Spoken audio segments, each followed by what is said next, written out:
Hi, my name is Abigail Downing, and I work as an adjunct professor at Gordon College, and I'm excited to talk to you about preparing students to give teacher feedback and assess student rating. At Gordon College, with the undergraduate students, we use the Writing Revolution 2.0, the most updated version, and it has a lot of really great resources for them on the website, which we'll take a little bit of a look at later. We also talk a lot about the writing rope. It's not a required text, but it is something that they know about through our class discussions and all the pieces of the writing rope that are important for our students to become skilled writers. We use the writing rope more in our graduate program. So I love this quote from the Vermont Writing Collaborative. If you don't know what you're looking for, you won't know how to get there. And I think this is important for our students as we think about writing because it's more than just giving our students, their future students, just open-ended time for writing whatever they feel like writing about. We need to make sure that we are explicitly teaching writing skills and that there is an end product that we have in mind and we are mapping out the skills that we need to explicitly teach along the way to get there. So as we're thinking about the writing process, we want them to know they should give students a model and a rubric right from the start. So that way their students know how they're going to be assessed and what are all the pieces that they should include in their writing. So they could be thinking about this, as they think and gather information, as they plan and organize themselves, as they're writing their draft and revising and editing, they know the expectation. And throughout this process, we also want to make sure there's chances for peer and teacher feedback. So we're talking here about teacher feedback specifically and thinking about how we can support our students in that through different rubrics and checklists. So we want to make sure that they're using the same checklist or rubric to assess, track progress, and create goals for their students. So they can do some kind of beginning of the year benchmark assessment for writing, and then based off of that, meet with students to talk about what are their specific goals. And it might be just creating one goal for the next writing assignment that they're going to do based off of what they need. And then, they can use these resources to track progress all throughout the year and continue to create goals to push themselves to become better and better writers. They're looking for their students' writing structure, coherence in their writing, unity, sentence skills, and then based off of those different things, they can group students for targeted instruction. So, a little bit more specifically about the sentence level skills that they're looking for, they need to know how to teach their students to write complete sentences. So, recognizing if something is a fragment versus a complete sentence, how do you fix a fragment? How do you fix run on sentences? All foundational skills. They also work on how to teach students to expand their sentences, so giving more detail using different question words. So if they write a sentence like, she runs, who is she? Where does she run? Why is she running? All of that will add more detail to their writing.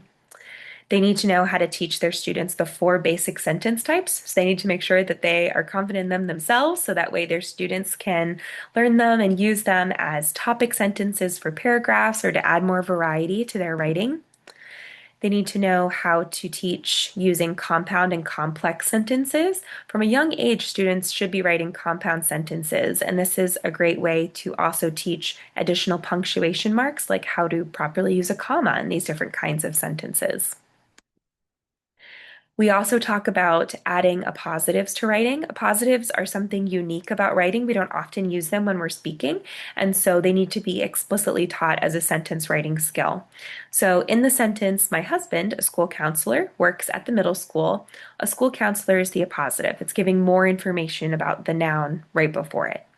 So by learning how to do these in writing, it also will support their reading comprehension because when they come across these types of sentences, they can see those phrases and they know how it works and what it does, and that helps their reading comprehension too.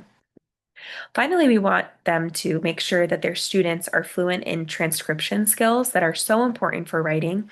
So they need to be fluent in their spelling and in their handwriting. If those things are really a struggle for students and they're having to think a lot about them, that inhibits how quickly and efficiently and effectively they can convey their ideas. So it's really important during phonics and handwriting instruction time that students are becoming fluent in those skills. So we also take as much time as possible to look at real student writing. Sometimes we look at examples of writing that I have written just because there are specific errors that I want them to notice. So sometimes controlled practice is good, but we also want to look at real student writing. And it's tricky because sometimes when they see student writing, they get so excited because they see the drawings, they see the handwriting, and they say, "Oh, it's so cute." And it is cute and it's fun. It's fun to read children's writing.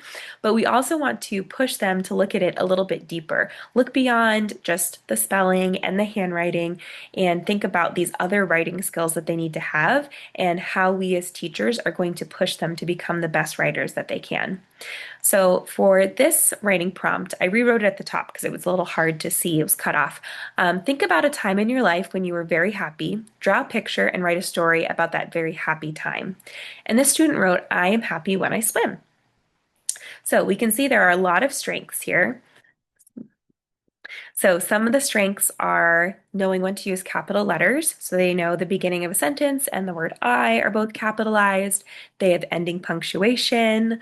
For young learners, these can be a big deal, remembering to start with an uppercase and end with ending punctuation. And also, we can see that they are correctly spelling vowel sounds, digraphs, the word happy. But if we're thinking a little bit more broadly than just spelling and handwriting, we can also see that they wrote a complete sentence. So it has a subject and it has a predicate. So that's great. They're not writing in fragments. That's not a run-on sentence either. So they have that foundational skill. Now thinking about areas to improve, and even professional writers have ways they can improve.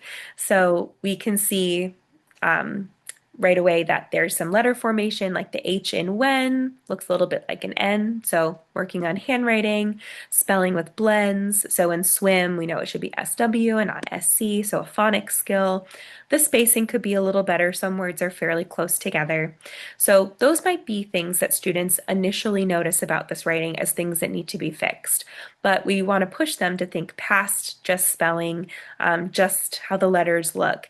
What could this student work on that would expand their skills as a writer?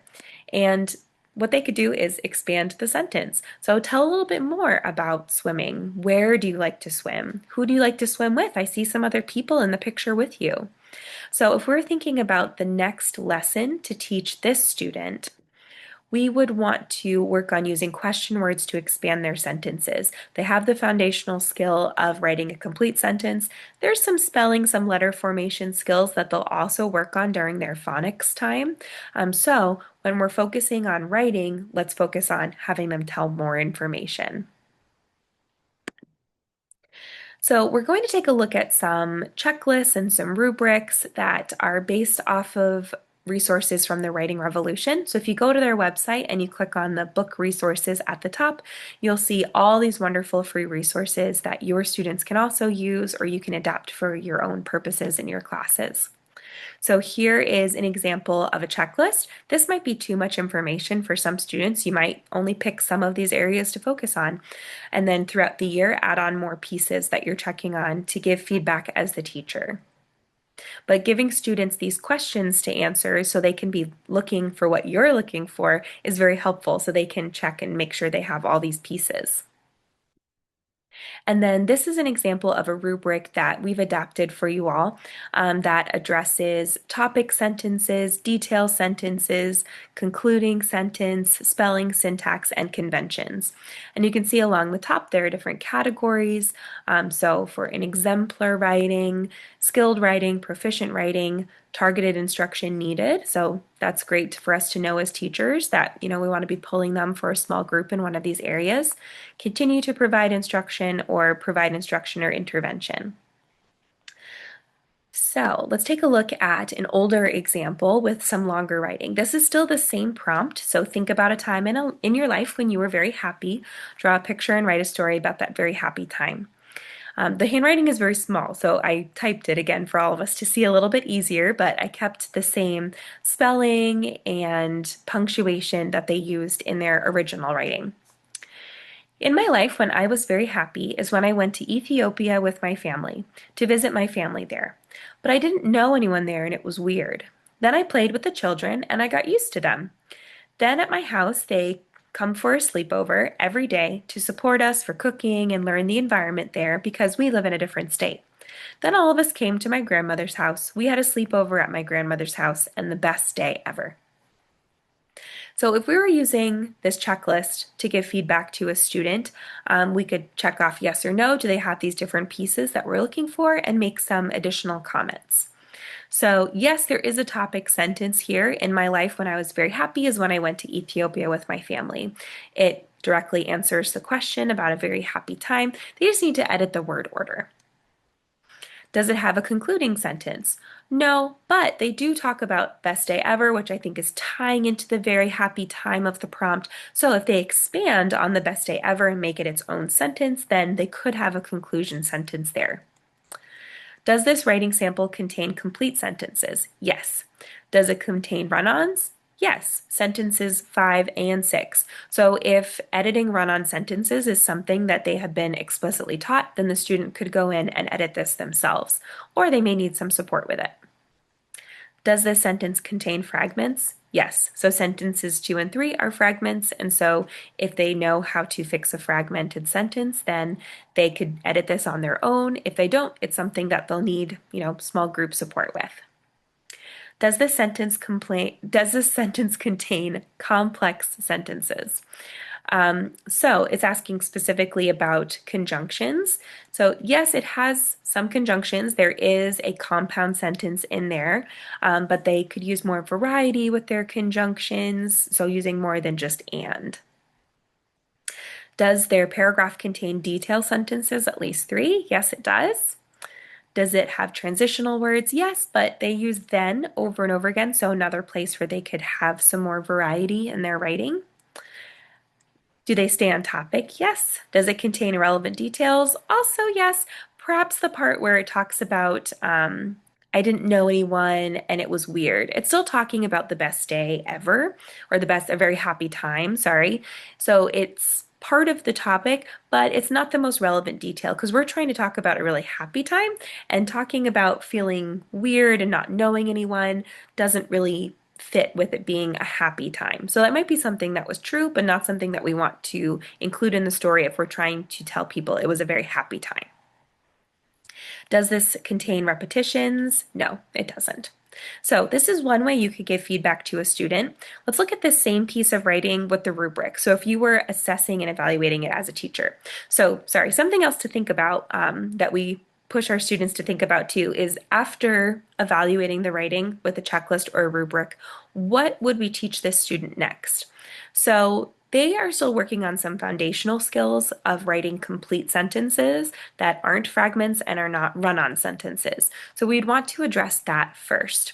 Then they could focus on using some more variety in their sequence transition words, and then move on from other skills from there. So there are lots of goals for this student, but we don't want to give a lot of goals all at once, all the possible goals, but fixing the fragments would be first, then working on fixing run-on sentences, then how can we change the sequence transition words to add more variety.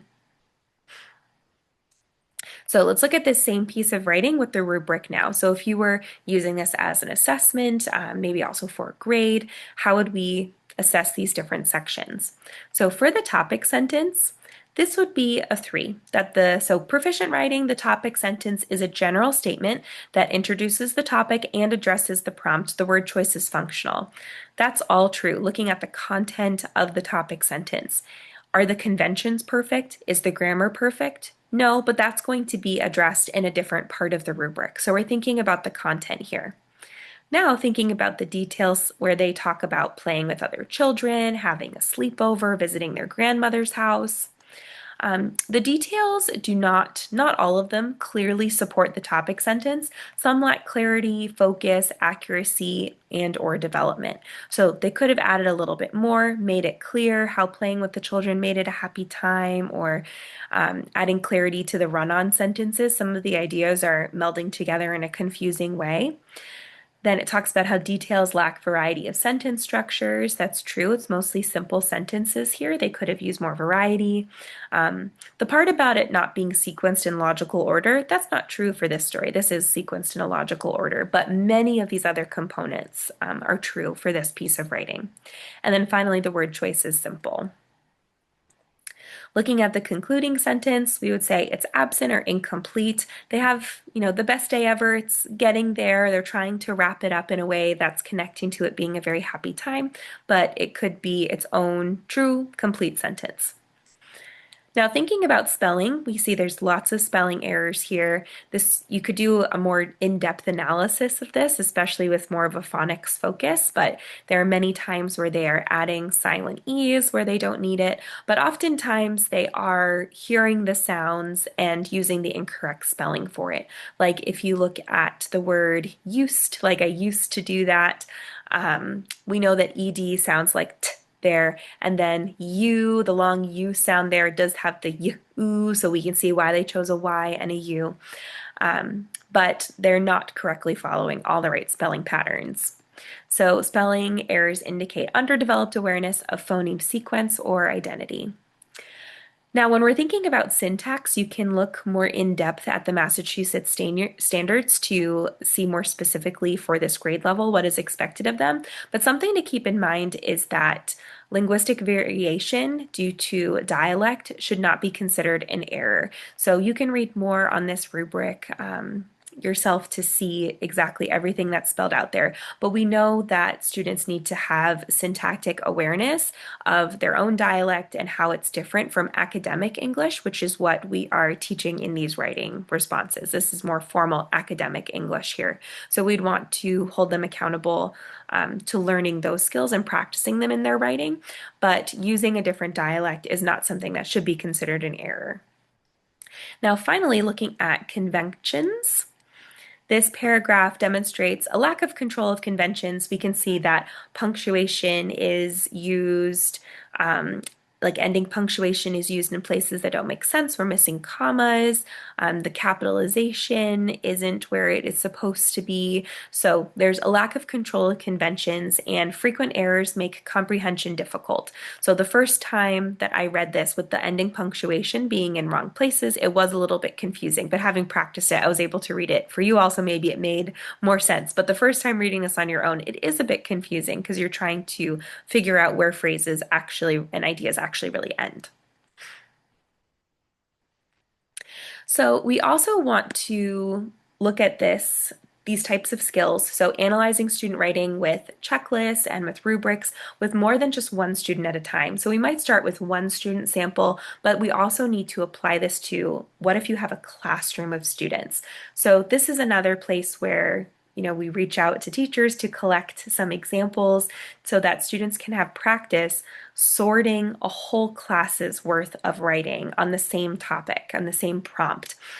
So they can sort it based off of aspects of the rubric and the checklist, and then further analyze the writing in each group so they can plan a lesson based on what those students need next. So perhaps they're looking through and just sorting by students who have all the components of the paragraph, students who are missing some, students who don't really have many at all and almost need to rewrite it. Or maybe they wrote about the wrong topic, they didn't answer the prompt.